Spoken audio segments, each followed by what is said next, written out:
The smell hit me before I even unlocked the gate. It was 6:47 in the morning on a Tuesday, and the air behind my shop already tasted like rotten produce and diesel exhaust. I stood there with my coffee cooling on the hood of my truck, staring at a 20-yard commercial trash compactor that had not existed when I locked up the night before.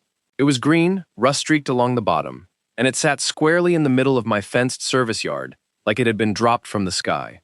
The gate chain was still intact. The padlock was still mine, but someone had cut the hinge bolts clean off the back post, swung the whole gate panel aside, and backed a flatbed truck through the gap. The tire tracks were fresh in the gravel. The compactor was already humming. I took a picture before I said a word. That was a habit I had learned years ago when I worked as a facilities manager for a county school district. You document first, you react second. I walked around the compactor slowly, photographing the serial plate, the hydraulic lines, the fresh grease on the lift arms, and the orange safety cone someone had kicked into the weeds. Then I photographed the gate, then the tire tracks, then the bent hinge bolts lying in the dirt. My coffee went cold while I worked. I did not care. Something was very wrong, and I needed the record to be clean before anyone started talking. My name is Marcus. I own a small custom cabinetry shop on a 2-acre parcel at the edge of a subdivision called Willow Branch Estates. The shop is a steel frame building with a small office, a dust collection system, and a fenced service yard where I store lumber deliveries, finished pieces waiting for install, and my work trailer. The property is zoned light industrial. It has its own parcel number, its own tax record, its own utility meters, and its own access easement from the county road. It is not part of the HOA. It never has been.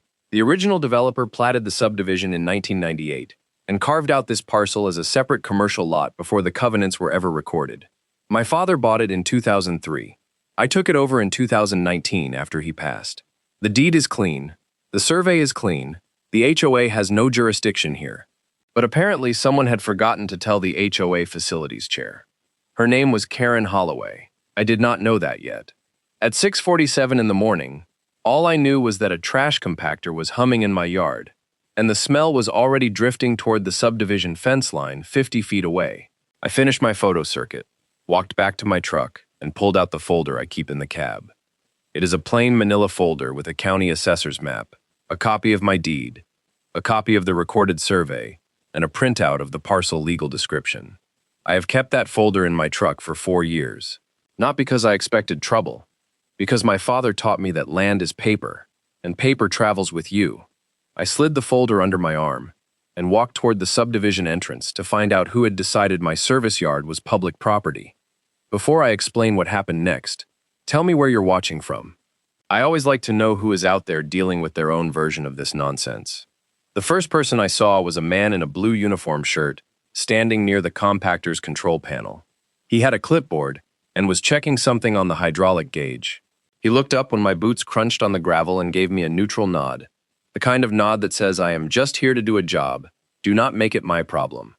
"Morning," I said. "Who authorized this install?" He glanced at his clipboard. "Work order came through last Thursday. HOA contract. Central waste solution for the subdivision. This is the designated site." "Designated by who?" "Facilities chair. Karen Holloway. She signed the site authorization form." He tapped the clipboard. "Said this yard was HOA common property. Utility space. We get that a lot with these older subdivisions. People do not always know what belongs to the association." I did not argue with him. He was a driver and a technician, not a decision maker. I asked him for a copy of the site authorization form. He hesitated, then shrugged and pulled a photocopy from the back of his clipboard. I folded it carefully and slid it into my folder without reading it yet. I wanted to read it alone, with a clear head, where I could take notes. "The compactor needs to stay powered on for the curing cycle," he said. "It will run a compaction cycle every 4 hours. Pickup is scheduled for Friday mornings. The residents have been given access codes for the side chute." "Residents have access codes to a compactor sitting on my property," I said. He looked at me for a long moment. Then he looked at the compactor. Then he looked at the gate with the bent hinge bolts. Something shifted in his expression. "Your property? My property. My deed. My parcel number. My tax bill. My fence. My gate that someone cut open last night." He exhaled slowly. "I need to call my dispatch." "You do that," I said. And while you are on the phone, tell them to pull the original contract. I want to see the site authorization and the property verification." He walked back to his truck, and I walked back to my shop office. I sat down at my desk, opened the folder, and finally read the site authorization form. It was a single page with the waste company's letterhead. The site address field listed my service yard address. The property owner field was blank. The authorized signatory line bore Karen Holloway's signature, with HOA Facilities Chair printed beneath it. And at the bottom, in small type, was a certification clause. The undersigned certifies that they have legal authority to bind the property owner, and that the site is either owned by or under the legal control of the signatory's organization. She had signed a legal document claiming authority over land she did not own. She had certified in writing that my private commercial property was HOA common area, and she had done it to save money on a waste contract. I sat with that for a few minutes. The smell from the compactor was starting to seep through the shop's weather stripping. I opened the county assessor's website on my computer and pulled up my parcel record. Then I pulled up the HOA's parcel records. The subdivision common areas were listed under a separate parcel number, a small strip of land near the entrance with a retention pond and a sign. That was it. The HOA owned exactly 0.7 acres of common ground. My service yard was 2.1 acres of private commercial land with a completely different zoning classification. There was no overlap, no easement, no shared boundary, no recorded agreement of any kind. Karen Holloway had either lied to the waste company or had never bothered to check.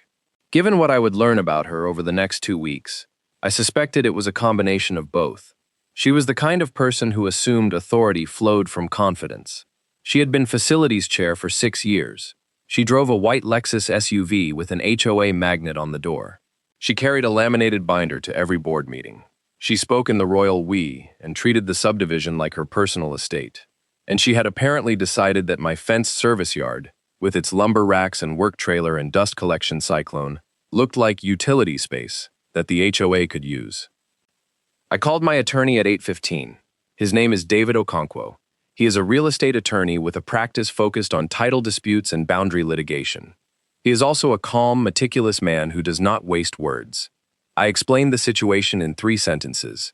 He asked me to email him the site authorization form, the photos, and my parcel record. I did. He called me back at 9:02. "Marcus, this is remarkably clean," he said. "The waste company's contract is invalid as to your property. The signatory had no authority. The site authorization is legally false. The company is now operating equipment on private land without consent. That creates liability for them and for the HOA. Do you want me to send a letter?" "Not yet," I said. "I want to see how deep this goes. She did not do this alone. Someone on the board approved the contract. Someone signed off on the budget. I want to know who knew what." "Understood. Document everything. Do not engage directly. Let her create the record." That was exactly what I intended to do. The first resident complaint came at 10:30 that morning. I was in the shop sanding a walnut tabletop when I heard a woman's voice outside, sharp and nasal, cutting through the hum of the compactor. "This is unacceptable. The smell is coming right through my kitchen window. Who do I complain to about this?" I stepped outside. A woman in yoga pants and a Willow Branch Estates hoodie was standing near the fence line, phone in hand, glaring at the compactor. She saw me and marched over. "Do you work here? This thing has been running all morning. It stinks. My whole house stinks. Who put this here?" "The HOA Facilities Chair," I said. "Karen Holloway. She signed a contract to put it here. This is private property. She did not ask me." The woman blinked. "This is not HOA property?" "No. It is my commercial parcel. It has never been part of the subdivision." She stared at me, then at the compactor, then back at me. Karen told everyone at the last meeting that the board had secured a central waste solution and that the compactor was going in the old utility yard behind the shop. She said it was HOA land that had been unused for years. "She lied," I said. "Or she did not check. Either way, that compactor is sitting on my deed, and I did not authorize it." The woman's expression shifted from annoyance to something colder. "So, what are you going to do about it? Because I am not living with that smell." "I am working on it," I said. "But you should call Karen. Tell her the compactor she installed is on private property and the owner is not happy. Tell her the smell is a problem. Tell her you want answers." She nodded slowly, already typing on her phone. "Oh, I will. Believe me, I will." That was the first crack. I did not know it yet, but that resident's phone call would trigger a chain of events that would unravel Karen Holloway's entire position. Angry residents are a powerful force. Angry residents who have been misled are even more powerful. By Tuesday afternoon, 3 more residents had stopped by the fence line. 2 complained about the smell. 1 complained about the noise. All of them had been told by Karen that the compactor was going on HOA property. None of them knew my service yard was private. I gave each of them the same information: the parcel number, the deed status, and Karen's name. I did not editorialize. I did not rant. I just gave them facts and suggested they contact the facilities chair.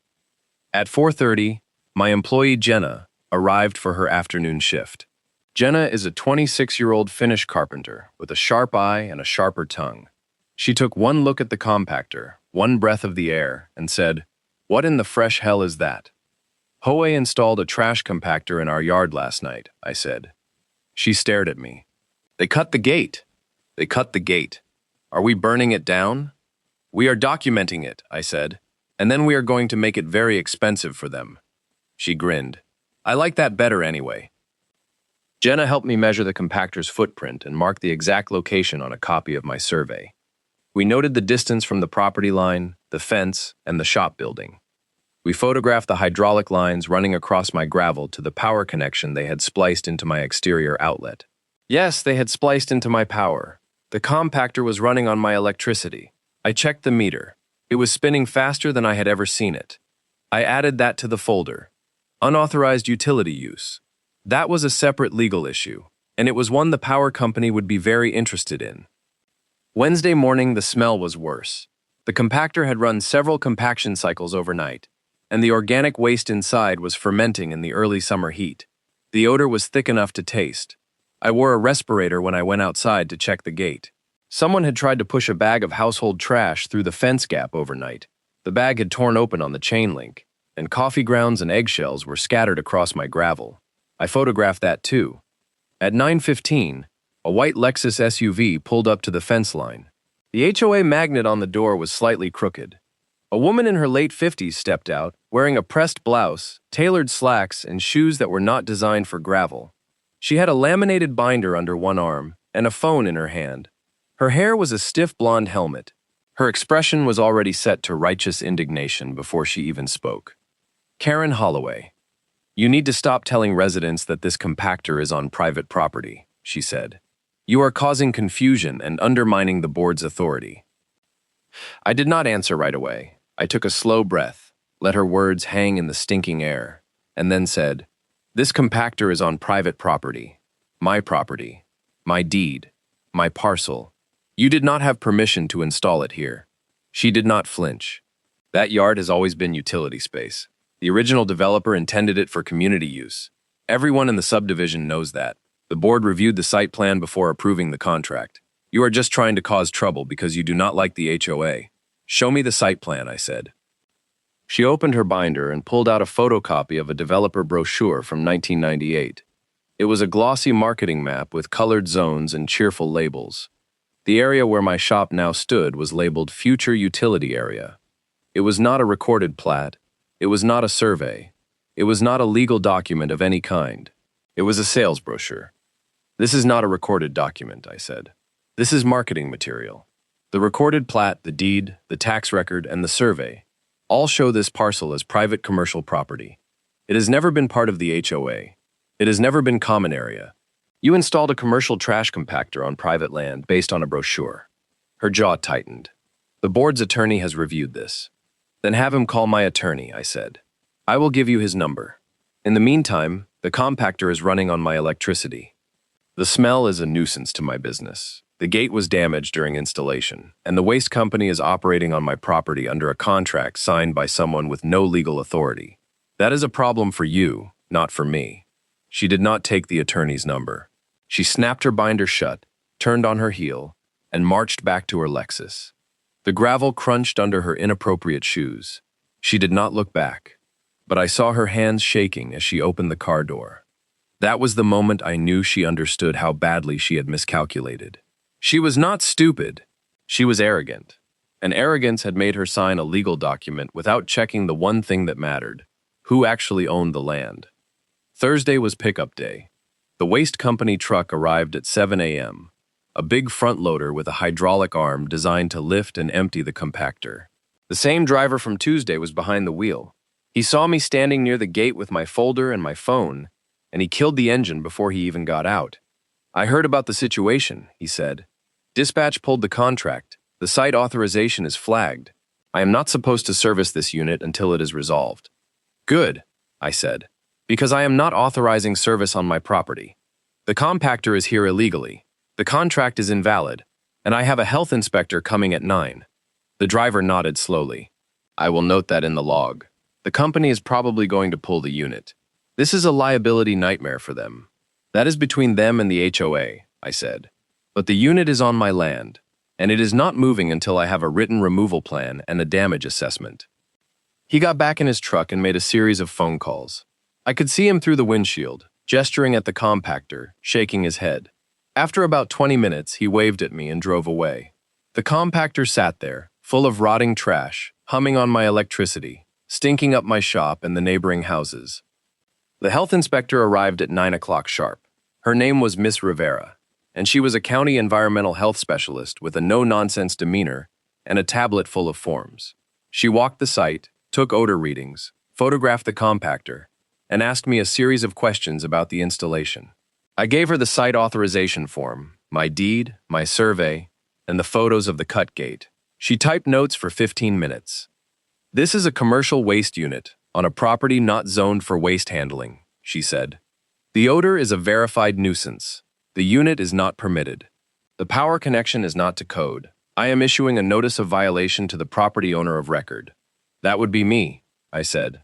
"Yes, but I am also noting that the unit was installed without your consent by a third party. That shifts liability. The HOA and the waste company will receive citations as well.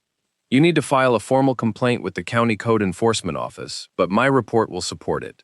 I thanked her and added her card to my folder. The folder was getting thick. Site authorization form. Photos, survey, deed, parcel record, power meter readings, resident complaints, health inspector report. And now, the waste company's internal flag on the contract. Thursday afternoon, the HOA treasurer called me. His name was Bill Evers, and he sounded exhausted. "Mr. Cole, I am calling about the compactor situation. I have been reviewing the contract and the board minutes, and I have some concerns." "I am listening," I said.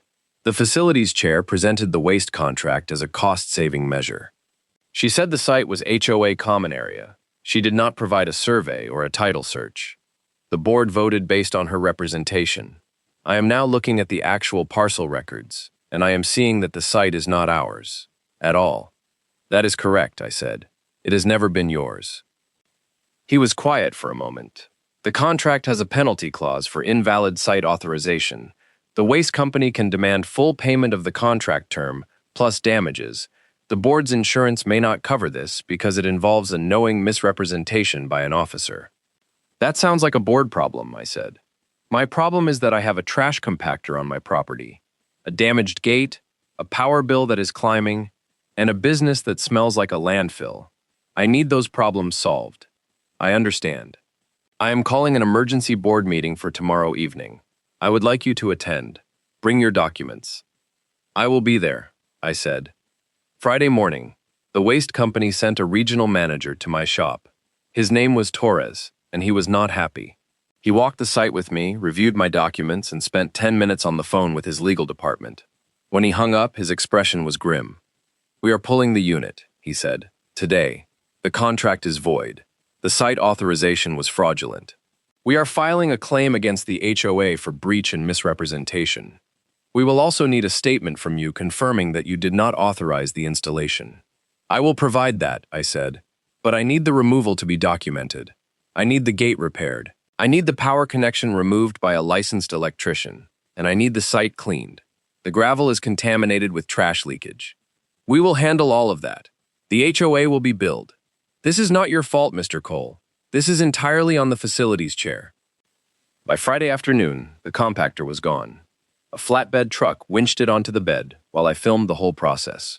An electrician disconnected the illegal power splice and restored my outlet. A cleanup crew pressure washed the gravel and removed the contaminated material. The gate was temporarily repaired with new hinge bolts, and a permanent repair was scheduled. The air started to clear. But the story was not over. The board meeting was still ahead.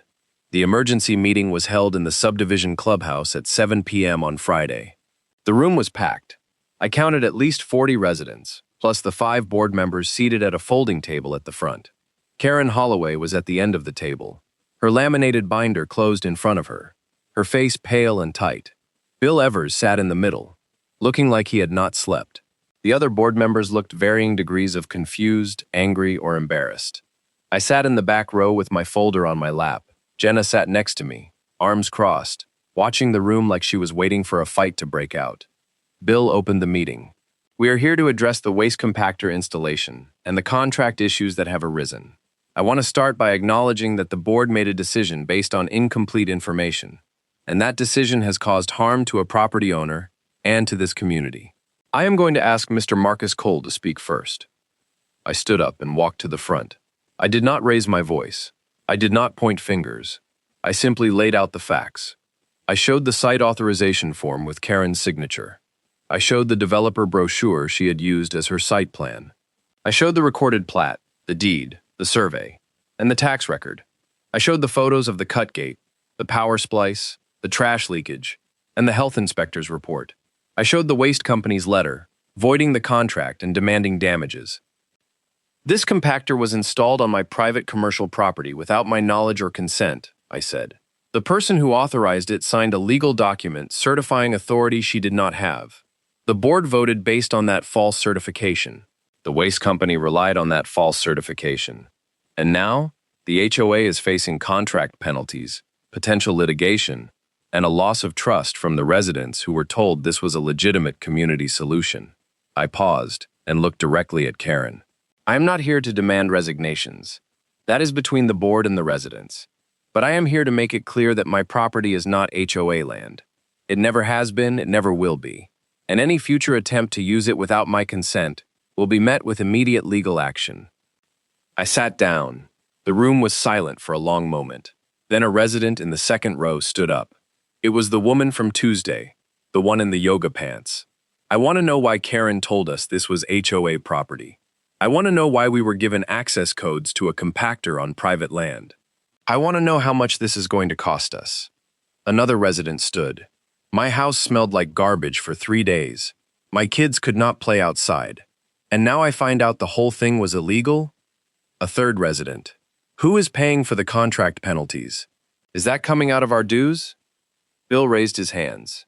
These are all valid questions. The board is conducting a full review. The facilities chair will have an opportunity to respond. Karen stood up slowly. Her voice was quieter than I expected. I made a mistake. I believe the yard was HOA property based on the original developer materials. I did not verify the parcel records. I take full responsibility for that error. I am resigning as facilities chair, effective immediately. She sat back down. The room erupted. Some residents called for her removal from the board entirely. Others demanded a financial audit. A few defended her, saying she had been trying to save the community money. But the tide was against her. The documents were too clear. The liability was too real. The meeting lasted another 2 hours. By the end, the board had voted to accept Karen's resignation, to commission an independent audit of all HOA contracts, to reimburse me for the power usage and gate repair, and to negotiate a settlement with the waste company. The residents left angry but informed. The board left shaken. I walked out to my truck with Jenna. The night air was clean and cool. The smell was finally gone. That was satisfying, Jenna said. It was necessary, I said. She would have kept going. People like that do not stop until the paperwork stops them. Monday morning, I received a certified letter from the HOA's attorney. It contained a formal acknowledgement that my property was not part of the HOA, a written apology, a check for the power usage and gate repair, and a promise that no further encroachments would occur. I added the letter to my folder and filed the folder in my cabinet. The waste company settled with the HOA for a reduced penalty in exchange for a new, legitimate contract on actual HOA property. The residents got their central waste solution, but it was installed near the retention pond, on land the HOA actually owned, with proper permits and a valid site authorization. The smell did not bother anyone there. Karen Holloway moved out of the subdivision 6 months later. I heard she went to a different county, maybe a different HOA. I hope she learned something. I doubt it. As for me, I still keep that folder in my truck. It is thicker now. It has the site authorization form, the photos, the health report, the settlement letter, and a copy of the recorded survey with the property lines highlighted in yellow. I look at it sometimes when I am drinking coffee on the shop steps, watching the sun come up over the fence line. The gate is fixed. The gravel is clean. The air smells like sawdust and morning. Some people think authority comes from being loud, from laminated binders and white SUVs and board votes. But real ownership is quieter than that. It lives in county records and parcel numbers and deeds that have been filed for decades. It does not need to shout. It just needs to be true. And the truth, when you keep it in a folder and wait for the right moment, is the quietest weapon there is.